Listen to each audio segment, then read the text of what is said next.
সুন্দর মহাসড়কে বাঁশবাগান,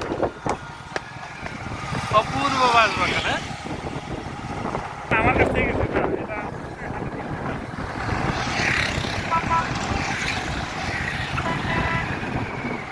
এটা আমাদের রায়পুর লক্ষ্মীপুর অপূর্ব মহাসড়ক। তারপর আরেকটু চওড়া হলে ভালো হতো, সড়ক দুর্ঘটনা অনেক কমে যেত। বেপরোয়া মোটরসাইকেল চালানোর কারণে কয়েকদিন আগে 2টি তাজা প্রাণ চলে গেছে। এটা